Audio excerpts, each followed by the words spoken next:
আসসালামু আলাইকুম সবাইকে। দেখতে দেখতে 30টা রোজা শেষ হয়ে গেল। আগামীকালকে আমাদের পবিত্র ঈদুল ফিতর, মুসলমানদের সবচেয়ে বড় ধর্মীয় উৎসব। তো সবাইকে ঈদুল ফিতরের শুভেচ্ছা, ঈদ মুবারক সবাইকে। আশা করি সবাই ভালো আছেন আর পরিবার পরিজন নিয়ে সবাই আনন্দে ঈদটা কাটাবেন।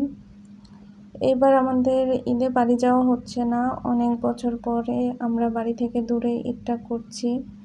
যেহেতু হাজব্যান্ডের চাকরির সুবাদে আমরা দুটো ঈদের একটা ঈদে বাড়িতে যেতে পারি, তো আমরা প্রায় রোজার ঈদটা বাড়িতে করি। এবার চাচ্ছিলাম যে কোরবানির ঈদটা বাড়িতে করব, তাই এই সিদ্ধান্ত নেওয়া যে বাড়িতে গেলাম না রোজার ঈদে। ইনশাল্লাহ কোরবানির ঈদে বাড়িতে যাব।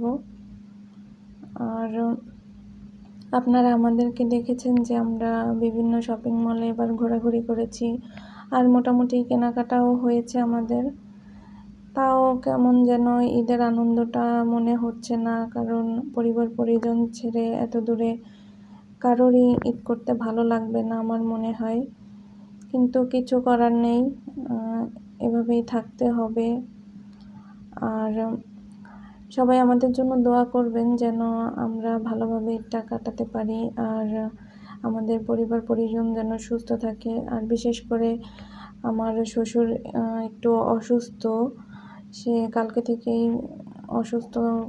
ফোন দিয়ে একটু আগে কথা বললো, তো এই জন্য আমাদের মন মেজাজ সবারই খারাপ। তাই আমরা কি কেনাকাটা করলাম এটাও আপনাদের সাথে শেয়ার করলাম না।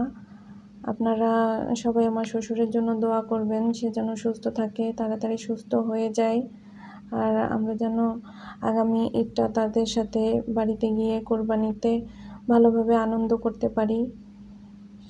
সবাই যেন সুস্থ থাকে, ভালো থাকে। আর আপনারাও যেহেতু ঈদে বাড়িতে যাচ্ছেন আত্মীয় পরিজন নিয়ে, আপনারাও ভালোভাবে সুস্থভাবে ছুটিটা কাটান। আর সবাই যাওয়া আসার ক্ষেত্রে অবশ্যই খুব সাবধানতা অবলম্বন করবেন, আর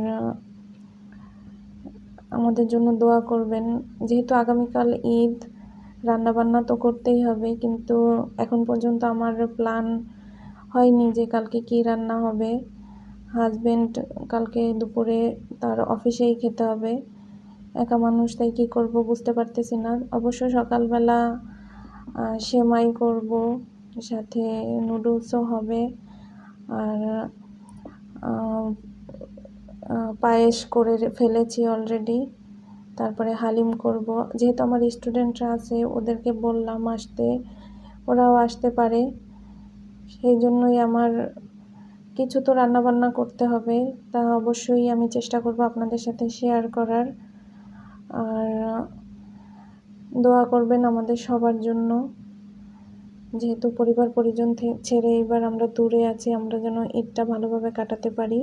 তো আজকে এই পর্যন্তই, সবাই ভালো থাকবেন। আল্লাহ হাফেজ।